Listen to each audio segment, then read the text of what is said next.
সেগুলোতে আরও বেশি বিনিয়োগ আকৃষ্ট করা সম্ভব হয়, যেখানে জটিলতা রয়েছে সেটাকে আরও সহজতর কীভাবে করানো হয়, এগুলো নিয়ে প্রাইভেট সেক্টরের সাথে মাননীয় প্রধানমন্ত্রী আজকে আলোচনা করেছেন এবং সংশ্লিষ্ট বিভিন্ন মন্ত্রী, প্রতিমন্ত্রী, উপদেষ্টা এবং বিভিন্ন দপ্তরের প্রধান ওনাদের মতামত দিয়েছেন।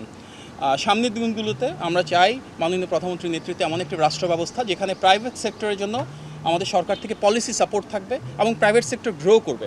তার জন্য একটা pro business, pro investment budget আমরা দেখেছি এবং সেই বাজেটের বহিঃপ্রকাশ হিসেবে আমরা সেগুলো নীতিমালাগুলোকে বাস্তবায়ন করব, যার মূল উদ্দেশ্য হবে বাংলাদেশের যে বিপুল পরিমাণ ডেমোগ্রাফিক ডিভিডেন্ড রয়েছে, অর্থাৎ আমাদের প্রচুর তারুণ্য এবং নারী রয়েছেন যারা কর্মসংস্থান এবং আত্মকর্মসংস্থানের জন্য প্রস্তুত, ওনাদেরকে আমরা আরও কীভাবে বিকশিত করতে পারি।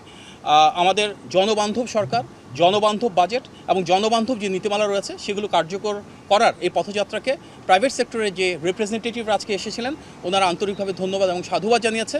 এবং আমরা বিশ্বাস করি মাননীয় প্রধানমন্ত্রী সবসময় যেটা বলেন, করব কাজ গর্ব দেশ, সবার আগে বাংলাদেশ, সেই নীতিকে ধারণ করে বাংলাদেশের স্বার্থকে প্রাধান্য দিয়ে বাংলাদেশের মানুষের কীভাবে কল্যাণ হয়, জনগণকে কীভাবে আমরা আরও বেশি ক্ষমতায়িত করতে পারি, তার জন্যই আজকের আলোচনা।